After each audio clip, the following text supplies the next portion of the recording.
Welcome back, everyone. We're excited to dive into part 2 of our conversation with Lily Crowder, author of A Monday in February. Last week, we heard her powerful story and discussed the importance of addressing mental health and suicide prevention. Today, we'll continue where we left off. Let's jump back in. Hey there. Welcome to Parties to Playdates. I'm Kendall. And I'm Jess. We're here to fill your day with warmth and laughter. Join us as we navigate the chaos and joy of everyday life. We're all about sharing real-life moments with a dash of humor and practical tips. So grab your coffee and settle in for a cozy chat. Because here, every moment is a story worth sharing.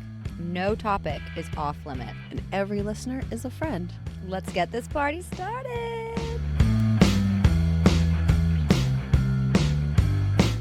You guys moved from the home that you had lived in there, and you found this beautiful, amazing farm and property dedicated to your son. And there's been some cool things happening there. Can you share a little bit about Zeke's farm?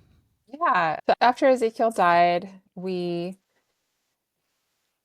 originally it was really hard for me to entertain the idea of moving. I was really having a hard time thinking about leaving Ezekiel's last childhood home and his bedroom. And yeah, the last place I could ever picture all four of my kids having a meal at, our last place we had holidays. So just picturing him walking down the stairs, just all those things, the basketball hoop in the backyard. And so in my grief, I would just go in his room and curl up in his bed. And was it healthy to grieve that way or not? It's like you can't label healthy, non-healthy. There's definitely ways that bring suffering to us when we grieve that's unnecessary. So there are healthy things you do, but in the beginning, you just need to dive in and feel those feelings. If you suppress them, they come back. Even if you suppress them for 5 years, they're still in your body. So it was definitely a way I grieved. I'd go into his room and hold his belongings, and a lot of crying and really ugly grief, a lot of snot and tears and lament and anger, all of it. My husband so I needed his room and I needed our home. And my husband was in the exact opposite frame of mind. So he couldn't even be in the house. He had to get in his car and drive. So he would go driving for 5 hours a day into the country just to escape it. And that's a tricky part when you're grieving as a family, because everyone grieves differently. And nobody can fix. I think it's what I say is like the most distinguished feeling of helplessness that I've ever felt, and not being able to fix my children's pain. So it's so hard. It was so hard carrying the grief myself, but then to see the pain in my husband and my kids and know as a mom, I couldn't do anything to comfort them. I had a therapist that gave us the analogy is everyone was in their own canoe on the same river. We're on the same river of grief, but we're all in our individual canoes grieving really differently. And she gave a really wise advice. She was like, do not judge each other in the way you're grieving. So it really helped me not to judge my husband. Like, how could you not want to be in his room and touch his things? And are you trying to just forget him? I could have gone there. And I think people do that. Especially after child loss. Couples will judge one another in the way they're grieving. And this is actually what causes that fracture. Statistically, marriages do not survive after child loss. Families fracture and implode, but it's because of if you judge each other, you start to build resentment and push each other away. So anyway, he grieved very differently in our home. He would go on these long drives while I'd be like curled up in my son's bed. you know? Mm-hmm. And so he really wanted to move, and I just couldn't conceive of that idea. And then in my pain, in those really visceral moments of pain, I had a lot of visions of my son during that time, and spiritual experiences and stuff that I couldn't make up because it was just so real and gave me so much peace in the middle of moments I thought the grief would literally kill me. And this one day I had this vision of my son of Ezekiel, and he like came up to me and put his hands on my shoulders really abruptly. So it was kind of jarring. Most of the visions I had had leading up to that were more peaceful. Like I see him with Jesus. something a little softer, but he was just really jarring. And I heard him and he says, Mom, you've got to get out of here. And I knew he was saying, you need to leave this house and this town. And I had a separate vision a couple hours later, and I saw the hillside above our yard in flames. And then I just heard, if you stay here, grief will consume you like a fire. And I just knew in my spirit that it was time to leave. And that was in the summer. That was July. He died in February. That was July. And I woke up the next morning and told my husband, I'm like, I think we need to move. And so he was just relieved.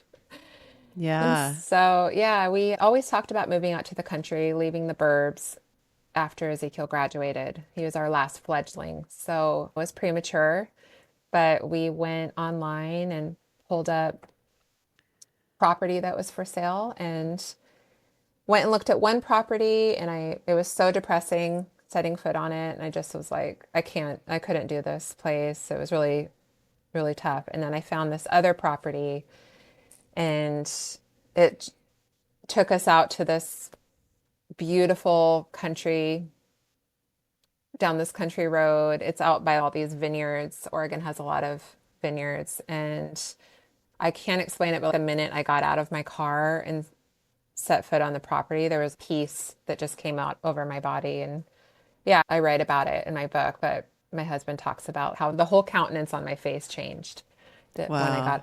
when I got on this property.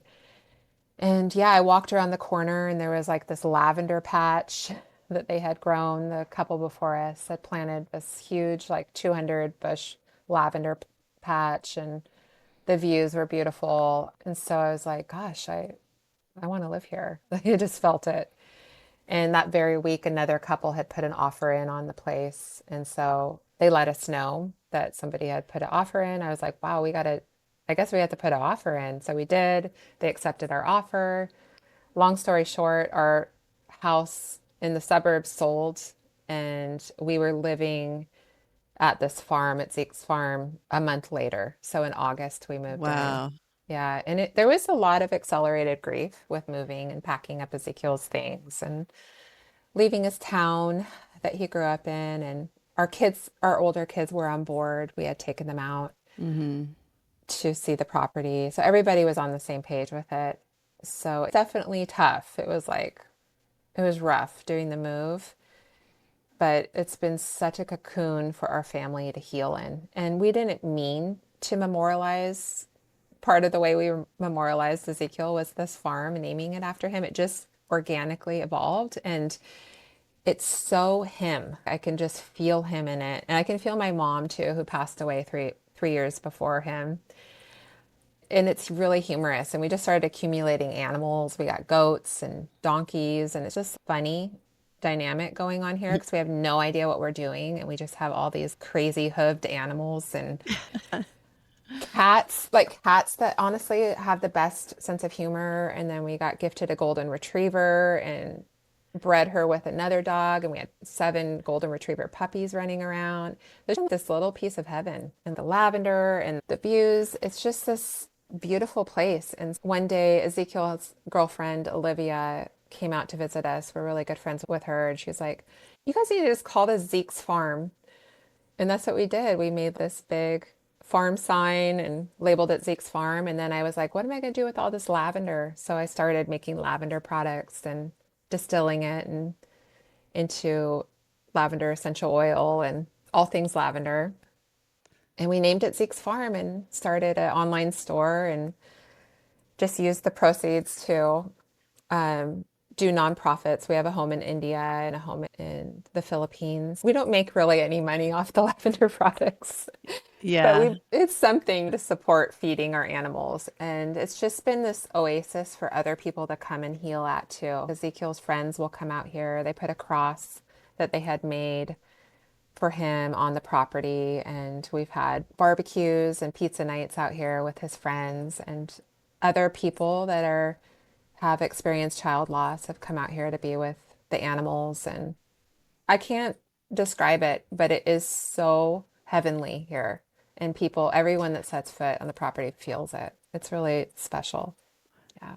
Well, I've seen the pictures you posted, and when you started posting, I was like, "Oh, where is this place at?" This is beautiful because all the pictures and all the romping puppies and the goofy goats and all the animals and the sky with these beautiful sunsets and this amazing view. And I'm like, I don't know where this is, but this place is magical. It definitely has such an amazing presence, and that comes through just in pictures. So I can't imagine what that even feels like being there on it. I love how beautiful that is and how you have I mean, such a nice little slice of heaven there. it's not all magic. There's a lot of there. Well, we've You had know what some a animals farm? before too, so I know what kind of magic you're talking about. Yeah. Yeah, we have a lot of Yeah. poop. Half of my day is just Yeah. shoveling shit, and yeah, so it's just Yeah. like the nitty-gritty of farm life too. So yeah, it's a lot of work, but it's good Yeah. work. It's like I write about that in Yeah. my book, how something about chores and mundane things, especially in nature with animals, like just Mhm. feeding an animal and taking care of the land is so healing. It's been very healing for my soul. Yeah. And I need nature. It's just how I'm designed. So the quiet and peace of this place has really Mhm. healed my heart, my kids, and my husband, and given us a new place to form memories around, not having to try Yeah. to make the same Christmas and the same Thanksgiving, a new place to do holidays and celebrations has Yeah. made it easier. So, yeah, that vision I had with him, I know was him telling me to get Yeah. out of that house and that town. It would just eat me up having to do that year after year.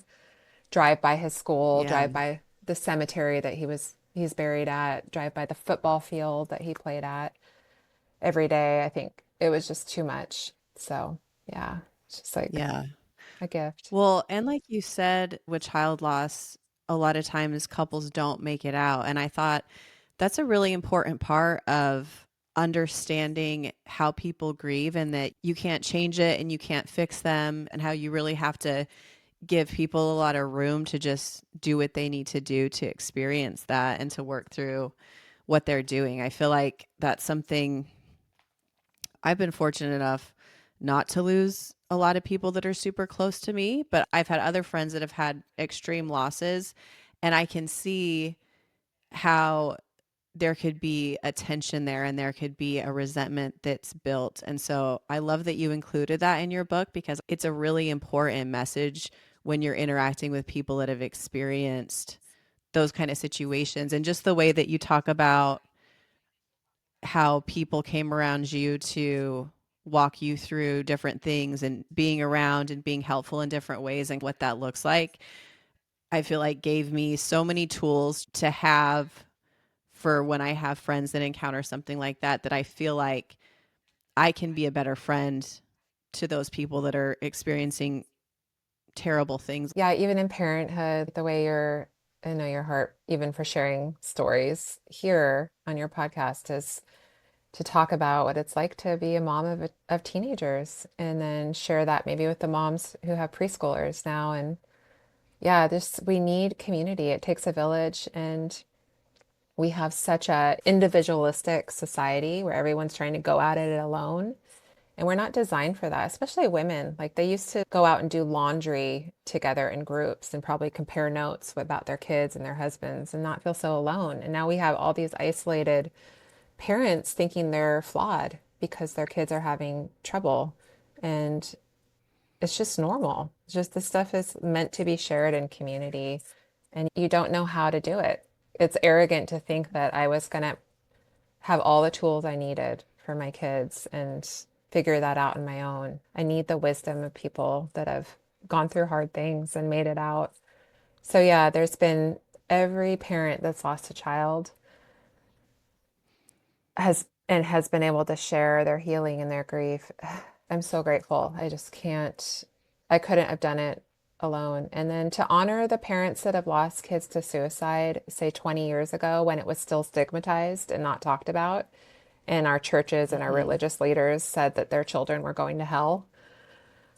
That's another reason why I do this is an honor. Yeah. I mean, I lost someone in my youth group to suicide when I was Ezekiel's age and he was Ezekiel's age. And nobody said anything about it in my youth group. And there was one woman who came up to me and said, you know, you go to hell if you take your life. And there's just so much ignorance, and there still is, you still have that stigma in some groups. And so even for me, grieving out loud and telling Ezekiel's story and normalizing talking about mental health and healing and hope is for me a way to honor even that young man. His name was Eddie, who took his life when I was young, and it was more stigmatized. So yeah, I just think about being a parent back then and having to go through this and not being able to talk about your grief openly because some ignorant jerk told you that your son was burning in hell. Oh my God, I can't even, the pain. I remember being younger and hearing things about that. And for so many years, and even still, some people have that perspective that they become, instead of being a victim, they become a villain. And all of a sudden, they're a bad guy. And that's not what's happening at all. That's another stigmatized aspect of suicide, is that it's this crime. And I think Yeah. one way I encourage people to get out of that mindset, because when that's thought, it's communicated, and that's why people hide those feelings, because they're like, "Oh, I am having thoughts that are perceived as being selfish or attention getting or evil or vindictive." A lot of people go to that thought like, "How could he have done that to his mom? What a selfish thing to do." And so the word committed suicide, I really encourage people to replace committed with died by suicide, because Mm. suicide now, with the education we have and what we know about it, is looked at as emotional cancer.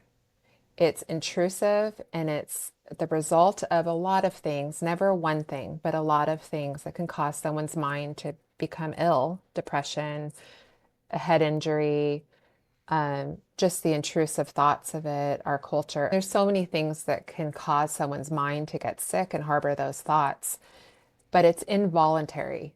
Nobody says, I'm going to be a person that takes my life to show my mom and my community who didn't pay attention to me. That's not true. That suicidal mind is very broken and fragile, and they want to disappear. They think they're a burden. They don't want to burden their family. And they entertain that lie that if I leave, everyone's going to be better off without me. They really believe that. And they want their pain to end, and they think this is the only way that it can end. It's been labeled as emotional cancer. And if, just like other cancers, if cancer goes undetected and untreated, it can be fatal. And so my son died by suicide in the same way we wouldn't say he committed heart disease or he committed diabetes. You Yeah. die by those diseases. So it's just an emotional cancer. And I think that will help people understand that it's not a crime, getting rid of that stigma. And if someone's sick, they deserve help, just like they would go get help for a broken arm or heart issues or diabetes. So, Yeah. yeah, that helps. Yeah. It's such a better wording and the perspective and the understanding of it.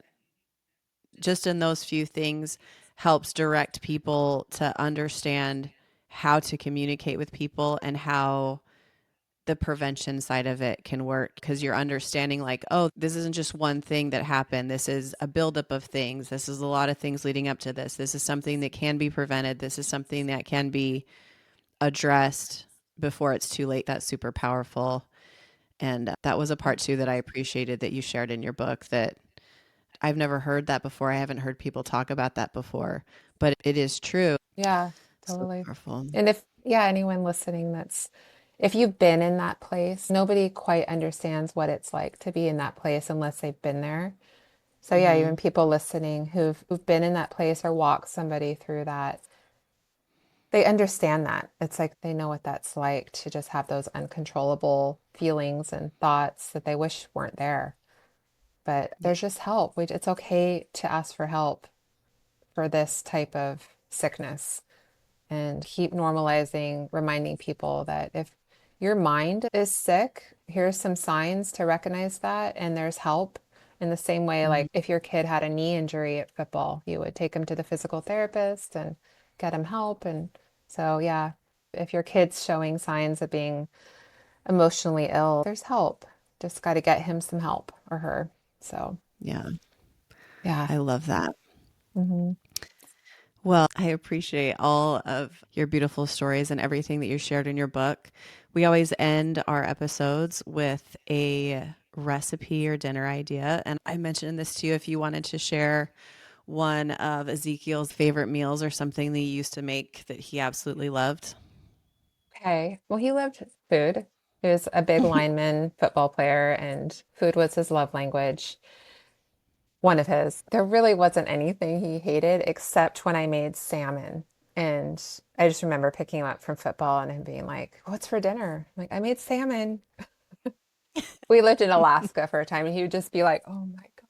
Like he just couldn't handle the fact that salmon was his Yeah. only protein to go, but he would just shove it in, you know. So I would say anything Oh, but salmon. yeah. But yeah, the last meal I made him, and it will always be a special meal, was buffalo chicken crunch wraps. And I'm sure everybody's been on Half Baked Harvest and seen her recipes, but you can look up Half Baked Harvest buffalo chicken crunch wraps and make those for your kids because it was a really easy and really big hit of a meal to put together. And it's a special meal to me because it ended up just being me and Ezekiel at home that night. Everybody was off Yeah. doing stuff, and I made them just with him in mind, knowing he would like those. And he helped me prepare them, and we sat across the table together. And that was our last meal, you know? So, yeah, I think that would be a recipe I would tell you guys to I look love up. it. I Yeah, love it. We'll really look it up good. and share it for our listeners. That sounds really Yeah. good. That's beautiful. And just sharing meals together is such a beautiful thing. I know my kids with teenagers, they're always just like filtering in and out. And I'm like, can we all just sit down and eat some food, please? Yeah, But it doesn't happen like that. that's when, you know, that's when you make eye contact and you look for things and you get caught up. And also car rides, being in the car with your Yeah. teenager. So you're exhausted driving your kids places, but just remember the conversations that get to happen and Yeah. listen. Just keep listening and let your kids just talk and share without trying to fix them. And it's like you end up, I miss everything, but it's not the big vacations and things that I miss the most. I literally just miss sitting and having a meal with my son. It's the little Yeah. things. I miss the car rides. I miss doing his laundry. Yeah, all those mundane things you're doing as a mom are so special. And yeah, just soak it up. Soak it Yeah. I up. know I was sitting in the living room with my youngest son the other day, and my husband got this fluffy cat a while ago, and I think my son loves the cat more than anybody else. He's always snuggling the cat and holding the cat. It's a very Oh, cuddly cat. But he was just on the couch and him and the cat were just having a moment and I was just watching and I'm like, this is so cute and so beautiful. I'm like, I'm gonna remember this moment. I feel like my son has very fluffy hair right now and so does the cat. And I was like, oh, I just love the fluffiness happening all around and yeah. the cat just snuggling into him. And it really is true. Those little moments are so powerful and I can see how that would be definitely something that you would miss for sure. So it's a Big beautiful time. thing. Well, we really So, appreciate you coming on and visiting with us yeah, and thanks sharing for, your so much for story. opening up your, I'm a, yeah, I'm proud of myself for for not sure. crying because I was worried. It's a Well, beautiful you story. you cried your way through my book, so I yeah, really, you I really did your did. dues. I Yeah. really did. So Yeah. we No, I appreciate it think so much. I think it's good to just be able to laugh and have humor even around this topic. Just a reminder that Yeah, it doesn't have to be this big, heavy thing we discuss. It's just normalizing talking about mental health along with physical health. And yeah, thank you so yeah. much for opening this up to talk about this hard subject. Appreciate it. Of course. We Uh, appreciate you. Thanks so much, Lily. We'll be sharing links for the Lavender Products so we can support that. Also, the book link. Yeah. Thank you. We really Appreciate it. appreciate you. Yeah, you too. Okay, bye-bye. Bye. And that, party people, wraps up another delightful episode of Parties to Playdates. We hope you're leaving with a smile, a story, and maybe a tip or two. Remember, life's journey is better shared with a friend.